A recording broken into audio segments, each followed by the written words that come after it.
Hello everyone, welcome to my YouTube channel AH helpline. कैसे हैं आप लोग।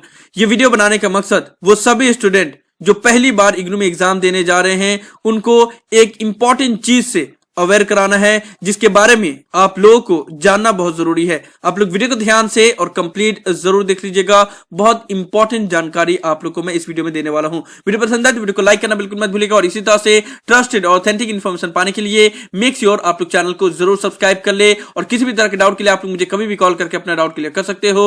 ज्यादा इन्फॉर्मेशन के लिए कि कैसे कॉल करना है ऊपर कार्ड में दिया वीडियो का लिंक चेक करें, उससे आपको समझ में आ जाएगा।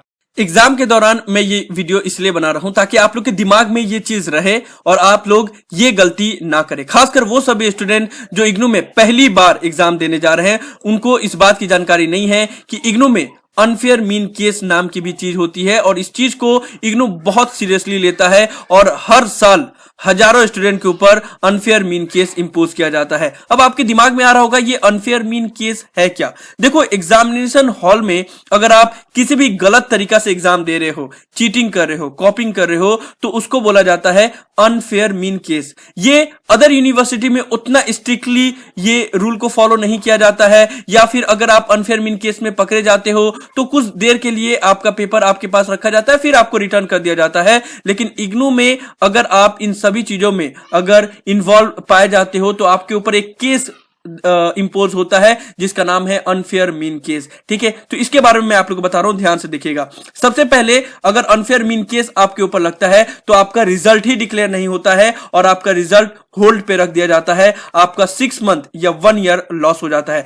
और इस चीज को इग्नू ने रिजल्ट के सेक्शन में भी ऐड कर दिया है कि in case any student is found to be book under unfair means the result of the particular student will be cancel. लेकिन स्टूडेंट इसको सीरियस लेते नहीं है। प्लस इसको एग्जाम फॉर्म का भी पेज में मेंशन किया गया है। यहाँ पे आप लोग यूजिंग अनफेयर मीन केस ये चीज को आप लोग पढ़ सकते हो। प्लस जब आप लोग आई हियर बाय डिक्लेरेशन के ऊपर क्लिक करते हो वहां पे भी अनफेयर मीन्स के बारे में क्लियरली मेंशन किया गया है। ठीक है, तो अब आप लोग को ये समझ में आ गया होगा कि अनफेयर मीन्स अगर हम तरीका यूज कर रहे हैं, कोई भी अनफेयर तरीका से एग्जाम दे रहे हैं तो हमारा रिजल्ट कैंसिल हो जाएगा या फिर हमारा रिजल्ट होल्ड पे रख दिया जाएगा। लेकिन अब आपके दिमाग में यह आ रहा होगा कि अनफेयर मीन इग्नू किस चीज को मानता है, मतलब हम क्या करेंगे कि उसको इग्नू अनफेयर मीन के कैटेगरी में रखेगा। तो उसके बारे में हम लोग बात कर लेते हैं। सबसे पहले अनफेयर मीन्स क्या होता है, what is unfair mean case in IGNOU. अगर आप एग्जाम अपना कोई भी गलत तरीका से दे रहे हो तो फिर आपका रिजल्ट डिक्लेयर नहीं किया जाएगा और आपका रिजल्ट होल्ड पे रख दिया जाएगा।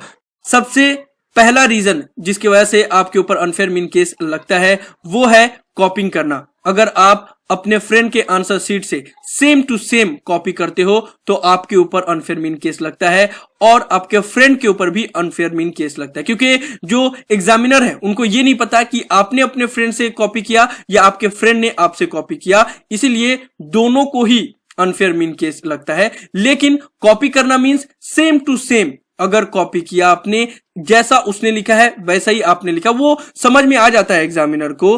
क्योंकि मान लीजिए आपने कहीं पे कटिंग किया, उसने भी कटिंग किया, आपने पैराग्राफ चेंज किया, उसने भी पैराग्राफ चेंज किया, आपने जिस तरीका से वर्ड बाय वर्ड लिखा उसी तरीका से उसने भी लिखा, तो वो समझ में आ जाता है कि आपने अपने फ्रेंड से कॉपी किया। और साथ ही साथ जब आप लोग एग्जाम देते हो तो जो आपको आंसर शीट मिलता है, आप लोगों ने देखा होगा कि आंसर शीट पे एक सीरियल नंबर होता है जो कि आपके आंसर शीट पे भी मेंशन होता है और आपके अटेंडेंस शीट पे भी मेंशन होता है, जिससे एग्जामिनर को पता चल जाता है कि ये दोनों स्टूडेंट या तो आसपास में बैठे थे या फिर आगे पीछे बैठे हुए थे।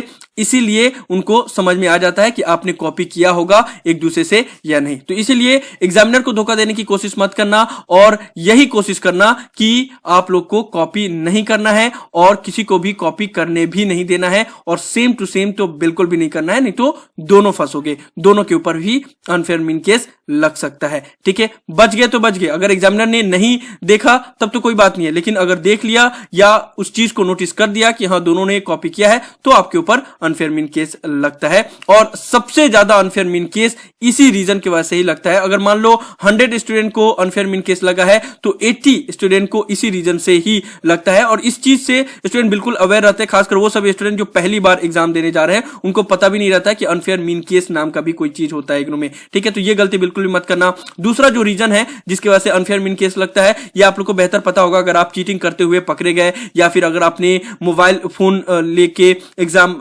एग्जामिनेशन हॉल में अगर आप मोबाइल फोन लेके बैठे हो और उससे कॉपी कर रहे हो तो आपको जो इन्विजिलेटर होता है उसी वक्त आपका मोबाइल फोन ले लेगा और जो भी आपने चीटिंग करने के लिए जो भी मटेरियल लेके गए होगे उसको भी अपने पास रख लेगा और आपको उसी वक्त अनफेयर मीन केस लगा दिया जाएगा। उसी वक्त आपका जो आंसर शीट है उसी पे ही ये चीज मेंशन कर दिया जाएगा, उसको अटैच कर दिया जाएगा। जो भी चीटिंग मटेरियल आपने लिया था उसको अटैच कर दिया जाता है, या फिर अगर आपने मोबाइल फोन यूज किया है तो वो भी उसमें मेंशन कर दिया जाता है। उसको अलग से ही आंसर शीट को अलग से ही रख दिया जाता है, उसको अनफेयर मीन केस वहीं पे लगा दिया जाता है। तो अगर आप मींस एग्जामिनेशन हॉल में अगर चीटिंग करते हुए पकड़े गए और मोबाइल फोन लेके अगर गए हो तो उसी वक्त इन्विजिलेटर आपके ऊपर यूएफएम लगा देगा। और अगर आपने कॉपी किया और एक दूसरे से सेम टू सेम तो आपको फिर एग्जाम जब हो जाएगा, जब रिजल्ट डिक्लेयर होगा तब आपको पता चल जाएगा कि आपके ऊपर अनफेयर मीन केस लगा है, क्योंकि आपका रिजल्ट ही डिक्लेयर नहीं होगा।